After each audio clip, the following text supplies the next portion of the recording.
You've always been taught to be nice, polite, and considerate, because that's how you're supposed to be loved, right?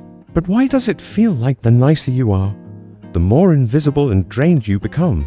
People call you easy to talk to, the kind one, the dependable friend. But behind that smile, do they see how exhausted and misunderstood you really feel? Carl Jung once said, "The good man is not the harmless man. The good man is the dangerous man who has it under voluntary control."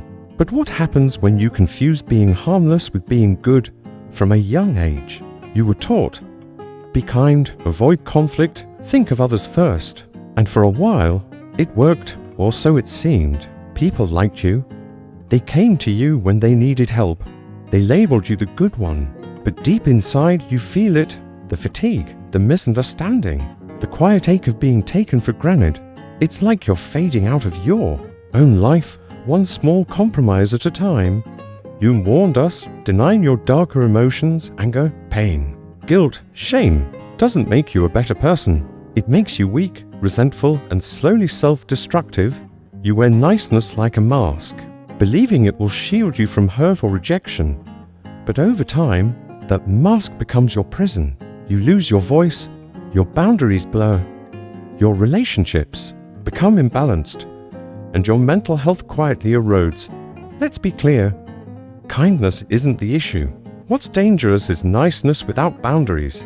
Often, it's not kindness at all. It's fear. Fear of being disliked, fear of disappointing, fear of conflict, fear of being labeled selfish. So you say yes when your soul screams no. You overextend. You forgive things you shouldn't. And with each act, a small part of your true self disappears. You believe this was a form of inner division between the persona, the mask you show the world, and the shadow, what you suppress. The nice guy persona hides rage, hurt, shame, because he was taught those feelings are ugly. He believes love means being agreeable, even if it slowly kills his authenticity. But here's the twist. The more you suppress your true feelings in the name of being good, the more your shadow begins pulling the strings from the background. So ask yourself, are you living your life or merely surviving it? One polite yes at a time, we uncovered how being too nice can slowly strip you of your true self. Now, let's dive into the hidden cost of being everyone's favorite peacekeeper. You avoid conflict. You bend over backwards to help. You say yes just to keep the peace, even when every part of your soul is screaming no. And most of the time, people adore you for it. You're easygoing, pleasant, a joy to be around. You never stir up trouble. You're the kind of person people rely on. But here's the hard truth no one warns you about. This kind of niceness has a dark side, because when your goal becomes being liked by everyone, you start betraying yourself. You begin silencing your truth, shrinking your needs, tolerating disrespect just to avoid discomfort. You become a master of keeping external peace while losing your inner peace. And over time, that's not just exhausting, it's soul-crushing. Because deep down, you're not being kind out of love, you're being nice out of fear.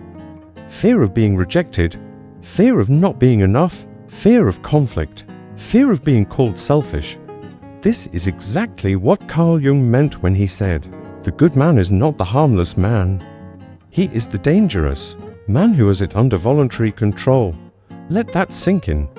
He wasn't encouraging passivity. He was saying that real goodness comes from facing your darkness and mastering it. A truly good man can say no. He can walk away. He can protect what matters, even if it means being misunderstood. He doesn't aim to please. He aims to live truthfully. True goodness isn't about shrinking yourself. It's about becoming whole.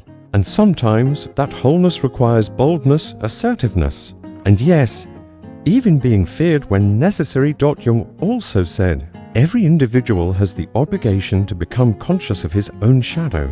And for people who strive to be good, that shadow often contains everything they were taught to deny: assertiveness, anger, selfishness, even the power to say no. I don't accept this. But instead of facing these traits, you bury them, you smile, stay quiet, take the high road.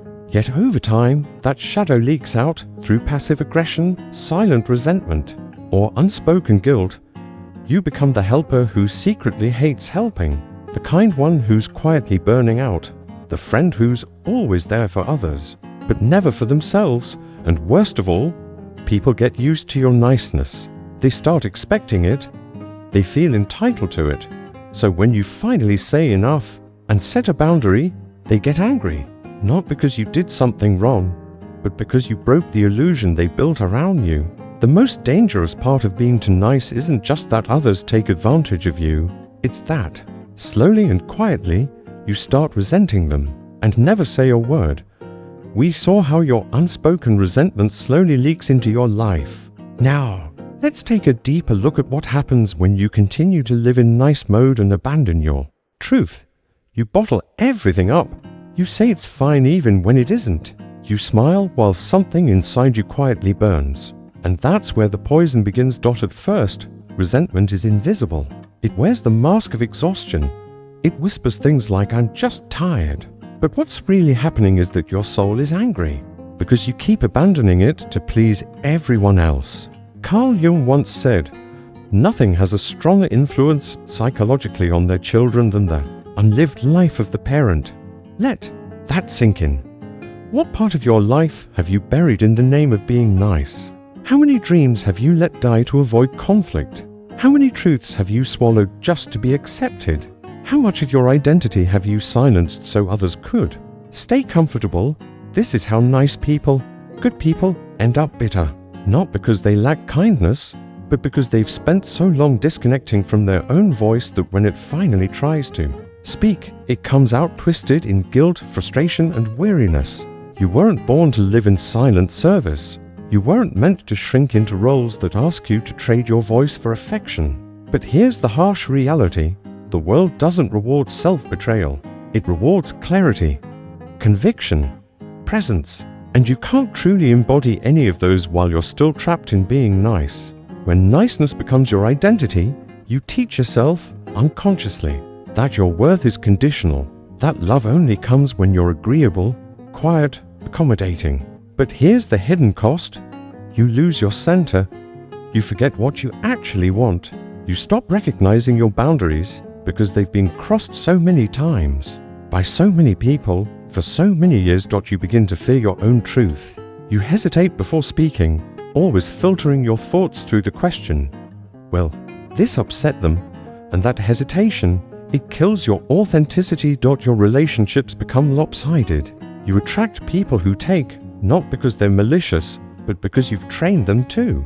You've conditioned the world to see your self-sacrifice as normal.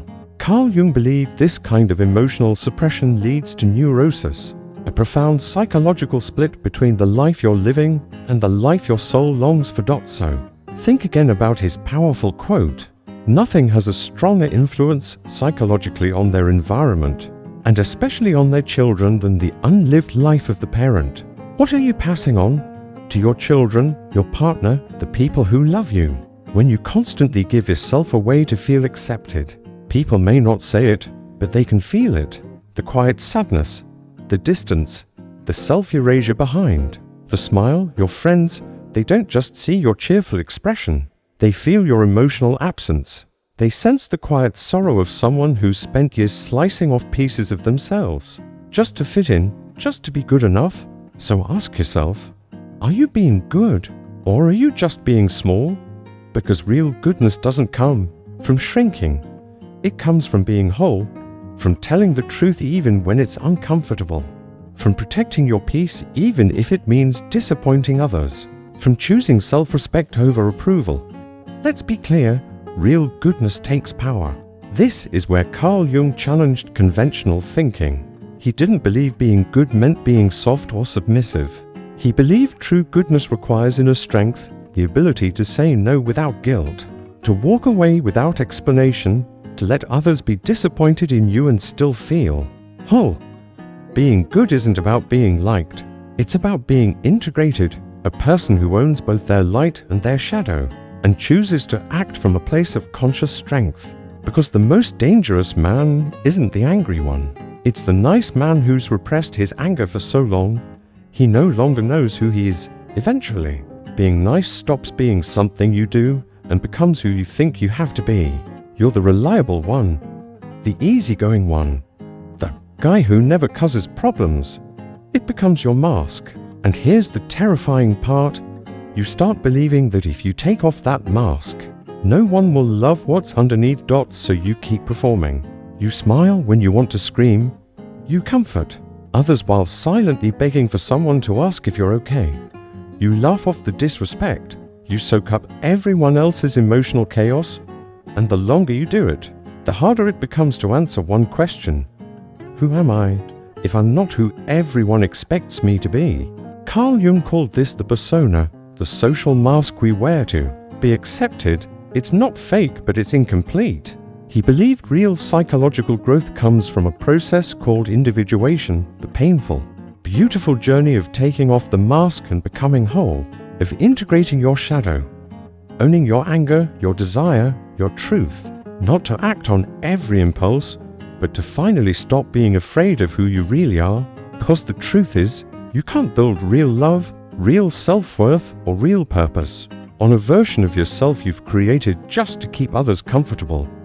That's not kindness, that's self-erasure.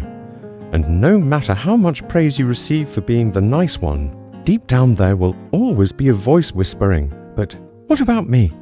Once you've built your identity around being the nice one, any step toward truth can feel like a rebellion. But reclaiming yourself begins the moment you stop apologizing for simply being whole. If you've spent your entire life being the nice one, then saying no can feel violent. Setting a boundary can feel like a betrayal. Even asking for your needs to be met can trigger deep shame, as if you've done something wrong just by existing fully. But that shame? It's not yours. It was planted in you a long time ago by a world that told you your value lies in being easy to handle. So now, every time you stand your ground, it feels like a sin, because deep down, you still believe that being good means being agreeable. That kindness means silence. That love means self-sacrifice. But Carl Jung gave us this. The most terrifying thing is to accept oneself completely. Let that land. Not love yourself, not tolerate yourself, accept yourself completely. That means accepting your limits, your voice, your rage, your desires, your need for rest, for space, for truth, and not apologizing for them. Not shrinking them so others can stay comfortable, but owning them fully, because boundaries aren't walls, they're bridges to honesty, intimacy, and self-respect. A man without boundaries will always live at the mercy of others' moods. Their guilt becomes his compass, their approval his addiction. But a man with boundaries, he may lose some people. He might be called selfish, harsh, even cold, but he lives in truth. He sleeps in peace, because he knows this: if someone only loves you when you're quiet, helpful, and small, they don't love you, they love your compliance. By now, you may be wondering, if I've spent my whole life being nice, burying my anger, my desires, my truth, what happens when all of that surfaces? Will I become someone else? Someone people fear? Someone I don't recognize? And this is where Carl Jung's most profound insight comes in. One does not become enlightened by imagining figures of light, but by making the darkness conscious. That's the shadow. Not evil, not something to get rid of, but the part of you that you've disowned, the part that didn't fit inside your nice persona. It's your assertiveness. Your enough is enough, your instinct to protect, to confront, to demand what you deserve. And here's the truth: when you deny your shadow, it doesn't vanish. It leaks. It seeps out in passive-aggressive remarks, in emotional shutdowns, in quiet bitterness, in secret envy of those who live their truth boldly. But when you reclaim it, when you stare it down and say, "You're part of me too," that's the moment you stop living a lie. We saw that reclaiming your shadow isn't about becoming it. It's about owning it. That's where transformation begins. You don't become your shadow. You integrate it. You bring it under conscious control. And that's where your real power begins. Because a man who's faced his darkness, a man who's wrestled with the parts of himself he once ran from, is no longer ruled by fear. He doesn't need to be liked. He doesn't need to please. He simply stands whole, awake, grounded in his truth. Not soft, not hard, solid. By now it's clear, being too nice isn't a virtue. It's a survival strategy, a mask worn by those who were taught through trauma, rejection, or social conditioning that love must be earned by being less of themselves. But here's the painful paradox: the more you try to be good in the eyes of others, the further you drift from what's actually good for you. And in that space, something quietly dies: your fire, your voice, your clarity. Carl Jung never asked us to become perfect. He never told us to erase our flaws.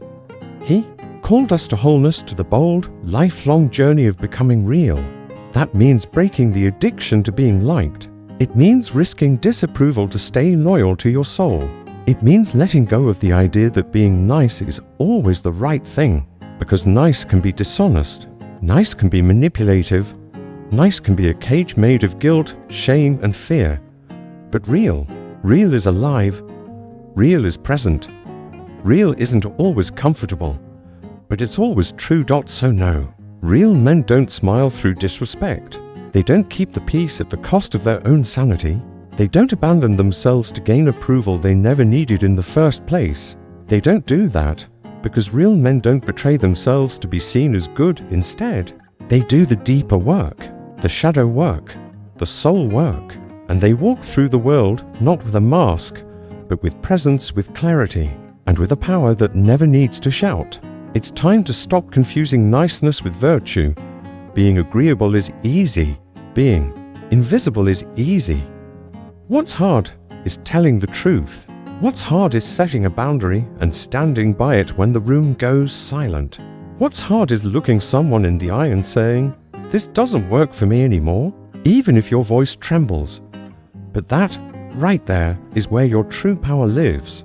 Not in being liked, not in being safe, but in becoming the kind of person you respect, even if others don't understand it. Carl Jung never preached perfection. He taught integration. Becoming whole means reclaiming the parts of yourself that you buried just to make others feel more comfortable. It means facing the dark corners within. When you stop running from your shadow and start accepting it, something powerful happens. You don't just become stronger, you become free.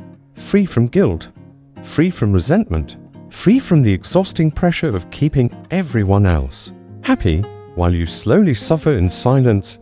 And here's the honest truth: you can't be truly good until you are fully yourself, not the mask, not the nice version of you, but you, fully alive, fully honest, fully whole.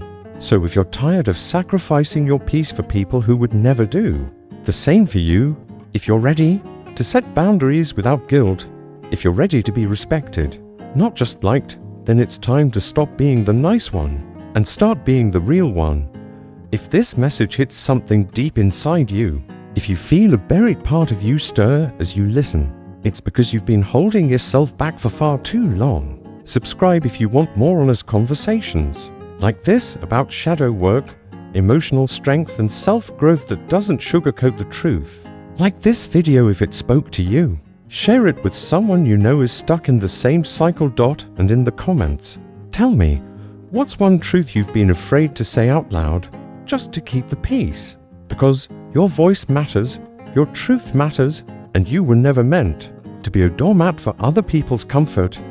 You were meant to stand tall in your light and in your shadow and become whole. In the final part, we'll wrap up this journey with one powerful reminder that true freedom doesn't come from being accepted, it comes from accepting yourself. Remember this: you don't have to become someone else to be loved. You don't have to sacrifice your truth, your emotions, or your boundaries just to keep the peace. You're worthy of love as you are. No mask, no shrinking, no asking for permission to exist. This world doesn't need another agreeable person. It needs a real you, bold enough to live in your light and brave enough to face your shadow. You are not perfect. None of us are. But you can be whole. And wholeness is the most beautiful, most powerful thing you could ever become. So if today is the day you choose to stop performing, stop hiding, stop being the nice one, and start living a life that actually means something, then, welcome. You're not alone in this journey. I'm here with you, and there will be more videos for those who are ready to take off the mask and live from their true heart. Subscribe to the channel so you don't miss the next honest conversation. And don't forget, your truth is a gift. Your voice is a tool. Your presence is power. Use it all to become fully, unapologetically you.